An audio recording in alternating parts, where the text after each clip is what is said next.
የማነ ኣብ ባሕሪ ጥበባት 20 ሰነ መዓልቲ ሰማዕታት ምስቶም ሓይሊ ህላወና ዘጽንዑ ምዑታት ጀጋኑ ብመንፈስ እተራኽበና ከም በሓድሽ ነፍስና ከም እንፍትሽ እትገብረና ረዛን ዕለት እያ። ህዝቢ ኤርትራ ወርቃዊት ናጽነቱ ንምርግጋጽን ልዕላውነት ንምውሓስን ዝኸፈሎ መስዋዕቲ መዳርግቲ ኣልቦ እዩ። ብሉጻት ጀጋኑ እናዘከረ ዘኽብራ ዕዝዝቲ ዕለትካ እያ። እዛ ዕለት እዚኣ ድማ መብጽዑ እናሓደሰ ሃነጽቲ ሓሳባት እናሃንደሰ ሕድር ሰማዕታቱ ብልምዓት ዝድብሰላ ክብርቲ ሃገራዊት ዕለት እያ።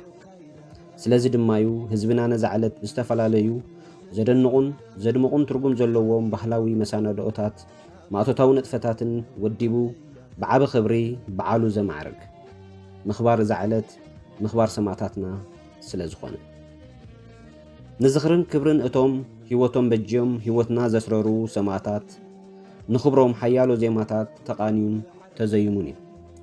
ግጥሚ ተሓዲሙሎም ንመሶኦም ዝበቅዕ ማሰን ድርሳንን ተደሪሱሎም ልቢ ዝሰርቕ ዜማታት ተቓሊሑሎም ነናሸዓብ ከበሮ እዝንኻ ሰሚዕኻዮም ዘይምነው ብዛዕባ ውዕለታቶም ዝገልጽ ትረኻታት ተተንቲኑሎም ብቕንያቱ ዱዓን እዝግዮታን ጸሎት ፍትሓት ነፍሲ ይግበረሎም። ኮታ ንሰማዕታትና ዘይግበር ንጥፈታት የለን። ኩሉ ሰብ በቲ ዝኽእሎን ዝውንኖን ነገራት ንሕድሪ ሰማዕታት ይፍጽምን ቃሉ ድማ ደጊሙ ይሐድስን። ኣብ ኩሉ ኩርናዓት ዓለም ዝርከብ ህዝቢ ኤርትራ ኣብ ዝሓለፈ ወርሒ ልደት በዓል ናጽነቱ ብድምቀት እዩ ጸንቢሉ።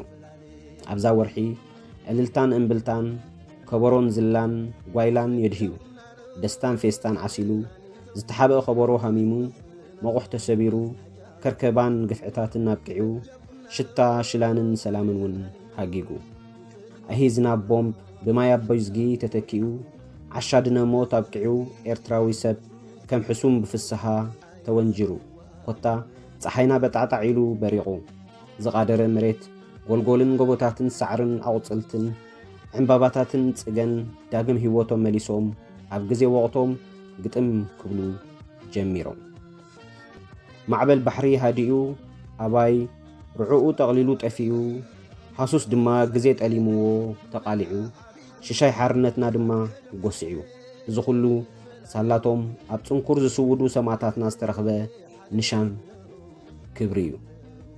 ህዝብን ሰራዊትን ኤርትራ ነዛ ክብርቲ ዕለት ሕሉፈይ ንጹፈይ ኢሉ ብዓቢ ኽብርን ብክብ ዝበለ ማዕርግን ከብዕላ እንከሎ ድማ ዓብዪ መልእኽትን ትርጉምን ኣለዎ።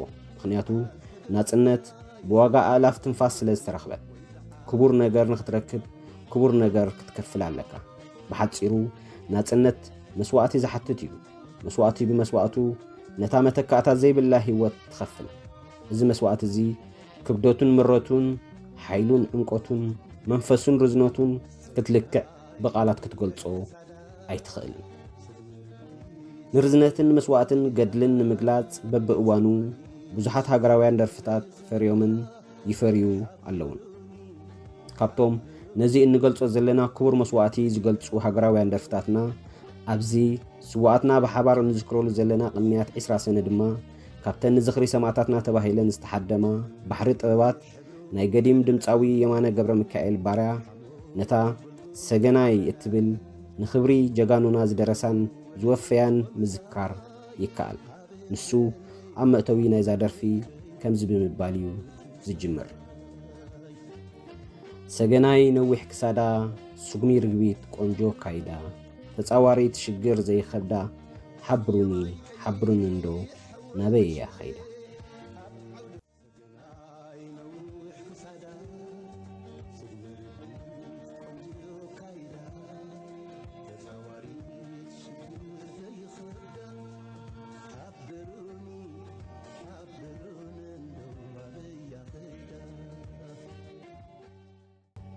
ምልምለይ ሕብሩ ኸደራይ በዓል ድርብ ሓሞት ጎልጎል ዓራዳይ ሓላዩ ነይሩ ውዒሉ ምሳይ ኣበይ ኣበለ ኣበይ ከይዱ ትብጻይ። እዛ ደርፊ ብጽቡቓት ኣባሃህላታትን ውክልናታትን ተነዲቓ ትርከብ ህንጻ ሕደማ እያ። ኩሉ ሳዕ በዓል ዝኽሪ 20 ሰነ ኣብ ዝመጸሉ እትቃላሕን ኣብ ከበሮ እዝንና ካብ ዝመላለሳ ደርፍታት እያ።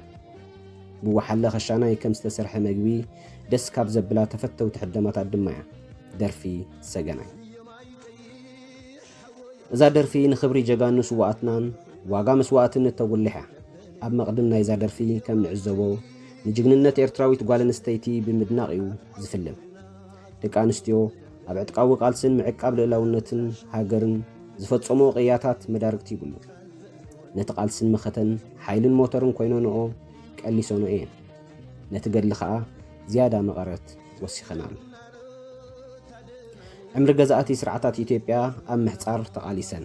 ብሓፂሩ ምቁር ግዜ ቁልዕነተን ከይመነዋ ትምህርተን ከየስተመቐራ ኣካለንን ሕልንአንን ንገድሊ ዝወፈያ ሓርበኛታት እየን። ንቕሎን ትብዓትና ኣዴታትና ድማ ፍርቂ ናይቲ መሪርን ነዊሕን ዕጥቃዊ ቃልሲ ነይሩ። ኣብኡ ዝተፈጸመ ኣደናቂ ዓወታት ድማ ንክብሪ ደቂ ኣንስትዮና ዘንጸባርቕ እዩ።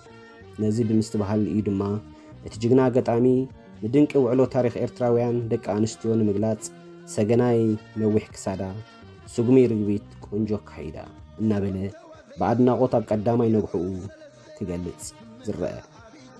ንጽንዓትን ኒሕን ጅግንነትን ተወፋይነተንን ንምግላጽን መላኺት ሕሰምን ሽግርን ምዃና ንምትንባህን ሽግር ዘየኸብዳ ይድርቕ። ብተወሳኺ ኣብዚ ግራት ግጥሚ ሰገናይ ነዊሕ ክሳዳ ርግቢት ቆንጆ ካይዳ ዝብል ውክልናታት ንመሸከልን ጽባቐን ናይታ ዕድመ ዘይጸገበት ስውእቲ ክገልጽ ይረአ። ነታ ዋዕሮ ብስእለ ኣእምሮ ከም እትቐርጻን ከም ትስእላን ይገብር። እዚ ድማ ሓይሊ ናይ ሓደ ስነ ጥበበኛ እዩ። ምክንያቱ ጥበብ መራሒ ህዝቢ ስለ ዝኾነ። ብምቕጻል ነቶም ኣናብር ሓርነታዊ ቃልስና ዝኾኑ ደለይቲ ናጽነት ምልምለይ ኣበይ ከይዶም እናበለ ድማ ንገዛእ ነፍሱ ክሓትት ይስማዕ። እዚ ኣባሃህላ እዚ ንዕዘትን ዝኽርን ናይዚ በዓል በቲ ሰብኣዊ ኣገላልጽኡ ዝያዳ ልዕል ከም ዘብሎ ይነግረና። ስዮማይ ቀይሕ ሓወይ ዕሸለ ኣብ ዓውደ ኩናት ኮይኑ ዝደበለ ካብታ ብራሾይ ዝተኻፈለ ቃል ዘእተወኒ ከይንፈላለ እናበለኻ ስዮማይ ቀይሕ ሓወይ ዕሸለ ኣብ ዓውደ ኩናት ኮይኑ ዝደበለ ካብታ ብራሾይ ዝተኻፈለ ቃል ዘእተወኒ ከይንፈላለ ኣድናቖት ብኣድናቖት እናመላለሰ ንኽብሪ ስውእቲ ጥርዚ ኸብጽሖ ይርአ። ንጽንዓትን ትብዓትን ቅያን ጅግንነትን ማህደር ውዕሎ ተጋዳላይ ኣጣሚሩ ድማ ንእስነቱ እናዘከረ ንቆራጽነት ተወፋይነቱ የጉልሕ። ሕሰም ስቅያትን ዓውደ ውግኣትን እናገለጸ ናጽነት ንምርካብ ዝተኻየደ ጉዕዞን ዝሓተተ ሓሞትን ኣብ ውሽጢ መልእኽቱ ኣሎ። ተጋዳላይ ንኽብደትን ምረትን ኩናት ተጻዊሩ ኣብ ወሳኒ ጽዕጽዕ ኩናት ተሓንበለ እናበለ ኣብ ልዕሊ ጸላእቱ ዓወታቱ ከም ዘረጋገጸ እውን ተደሪዑ ንረኽቦ። ስውእ ኣዕጽምቱን ደሙን ንሃገሩ ዝወፈየ ሙባእ ብምዃኑ ሓሞቱ እኹላት መሰኻኽሩ እየ። ብዋጋ ክቡር ህይወቱ ድማ ሓርነትና ተረጋጊጹ። ጀብጀብ ቁናኖ ታደናኒቶ ቅድመ ኩልና ሃጃሚት ፎርቶ ለጋሲት ምኽሪ ወትሩ ትፍቶ ኣይረኸብክዋን በሉ ድሓንትእቶ ጀብጀብ ቁናኖ ታደናኒቶ ቅድመ ኩልና ሃጃሚት ፎርቶ ለጋሲት ምኽሪ ወትሩ ትፍቶ ኣይረኸብክዋን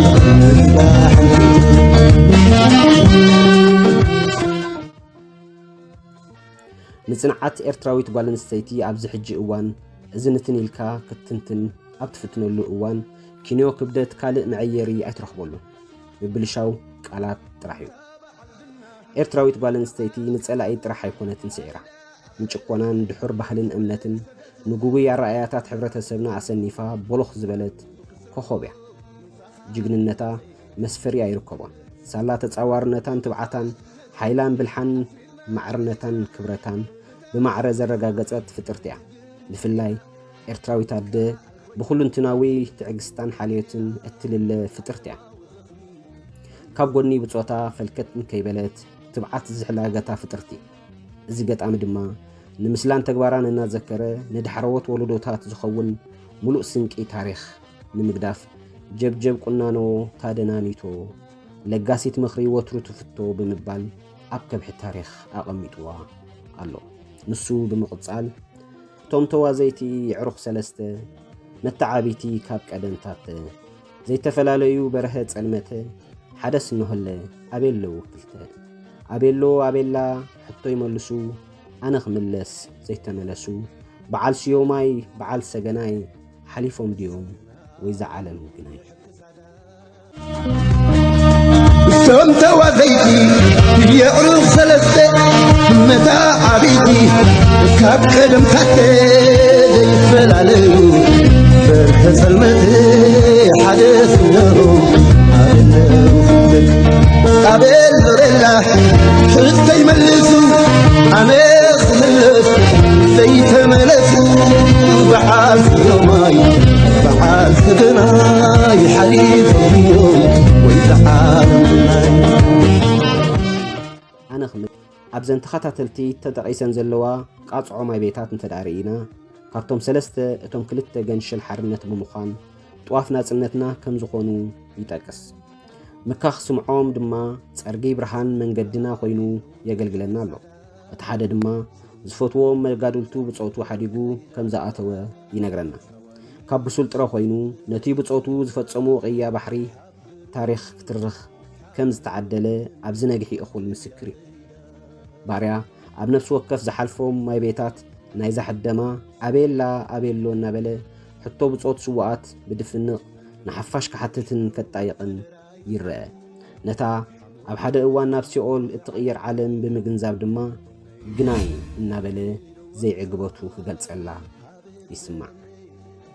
ኣንታ በዓል ዝና ዝወዓልካ ኣብኡ ናበይ ዳ ኣበለ ዘይተመልሰ ገዝኡ ዝተሃንጦ ኩሉ ግንባሩ ክስዕሞ ምሳኻ ዘይመጽእ ሓቒፈ ክስዕሞ በዓል ዝና ዝወዓል ከናቡ ኣበይ ዳ ኣበለ ዘይተመልሰ ገዝኡ ዝተሃንጦ ኩሉ ግንባሩ ክስዕሞ ምሳኻ ዘይመጽእ ነታ መተካእታ ዘይብላ ኩሉ እንትናዊ ክብርቲ ህይወቱ ዝመጠወልካ ፍጡር ምስዓም ጥራሕ ማንም ሰብ ዝበህጎ እዩ። ሰማዕታትና ከምዚ ብምዃኖም እዮም ከዓ ኣብ ልብና ፍሉይ ሰፈር ዘለዎ። ካብ ገዛኻ ሓንሳብ ምስ ወጻኻ ዳግማይ ተመሊስካ ስድራኻን ብጾትካን ንኽትርኢ ዘይፍቅድ ዕምርን ዕድላትን። ምኽንያቱ ናጽነትና ሰብ ይሓቲቱ ሰብ ብሰቡ ዘይትክኡ ብሉጻት ሰባት ልዕሊ ኩሉ እቲ ሓመድ ዓድና ክብሩ ንምርግጋጽ ብሉጻት ሰባት ይናፍቕን ይወስድን። ጋዕገልጠም ጸላእትና ዘይመሬቶም ክብህጉ ንሕና ድማ ብሉጻት ክንከፍልን ልዕላውነትና ክነውሕስን ተረባሪብና ብመስዋዕትኹም ኣትሪርና ረጊጽና በቲ ተሓጒስና በቲ እውን ግሂና ዘይከኣል ኮይኑ ክልተ ደሊና ዘለዓለማዊ ዝኽሪ ምስዋኣትና ኣብዚ መስዋዕትነትኩም ኣትሪርና ረጊጽና ብታ ሓጒስና በቲ ግን ግሂና ዘይከኣል ኮይኑ ክልቲኡ ደሊና ዘለዓለማዊ ዝኽሪ ምስዋኣትና ምስ ንዕዘብ እዚ ስነ ጥበበኛ ሓደ ብልጫ ኸርእየና እንከሎ ነስተብህል ጥበብ ኣናዳድቓን ትርጉምን ዘልዓሎ ቀንዲ ዛዕባ ሕደምኡ እቲ ቀንዲ ምስቲ መዛዘሚ ክጠምሮ ይርአ። ክትብሎ ዝደለኻ ትልሚ ዕላማታት ሕደመኻ ብኸምኡ ስለ ዝውቀር ካብ ትሕዝትኡ እውን ኣየንደርህፅን። ነቲ ኣብ መእተዊ ዛንታ ሰማዕታትና ብፍሉይ ኣባህላታትን ኣገላልጻታትን ዘልዓሎ ዛዕባ ዘለዓለማዊ ዝኽሪ ንስዋኣትና ኣብ ዘለዎ ሰፈር ይቕሰኑ ብዝብል ደምዳመ ሓሳብ የጠቓልል። እዚ ከምዚ ዓይነት ጥበብ ኣብ ተራ ዘረባ ዘይኮነስ ብዙሓት ስነ ጥበበኛታት ኣብ ሕደማዊ ጥበባቶም ክጥቀሙሎም ይረኣዩ እዮም። እዚ ከዓ ነቲ ስነ ጥበብ ዘስተማቕር ሓፋሽ ብቐሊሉ ንኽርድኦ ሓጋዚ እዩ። ኣብዚ ዓለም ድሌታት ደቂ ሰብ ኣዝዩ ብዙሕ እዩ። ከም ዝሓሰብካዮን ከም ዝበሃካዮን ግን ኣይኮነን። ህይወት ናታ መንገዲ ኣለዋ። ከምቲ ነፍሲሄር ድምፃዊ ኣብርሃም ኣፈወርቂ ዝበሎ ከም ዝሓሰብካዮ ዘይኮነ ከም ዝኾነልካ እምበር ኢሉ ነይሩ ኣብ ሓንቲ ይሕደሙ። ህያብ ሰማዕታትና ዝኾነት ናጽነት ድማ ብገንዘብን ንዋይን ኣይትልክዕን። ኩሉ ኣብ ቅድሚ ህይወት ዝስራዕ የለን ጠንጠመንጥን ብላሽን እዩ። ሰማዕታትና ድማ ነዚ ነባሪ ክብርን ህያብን ሓዲጎሙልና እዮም ሓሊፎም ሳለዎም ዓደልዲልና ረጊጽና ሰማዕታትና ወትሩ ይዘከሩን ብልምዓት ይደበሱ። ዓወትና ሓፋሽ ዝኸበርኩም ተኸታተልቲ መደባትና እዚ ክትከታተልዎ ዝጸናሕኩም ካብ ማሕበራዊ ገጻት ዝረኸብናዮ ኮይኑ ብኣብርሃም ዘረ ወዲ ሓለቃ ዝተጻሕፈ እዩ። ስለምክታልኩም ኣዝና ነመስግን። ዘለዓለማዊ ዝኽሪ ንሰማዕታትና ረኽምሸ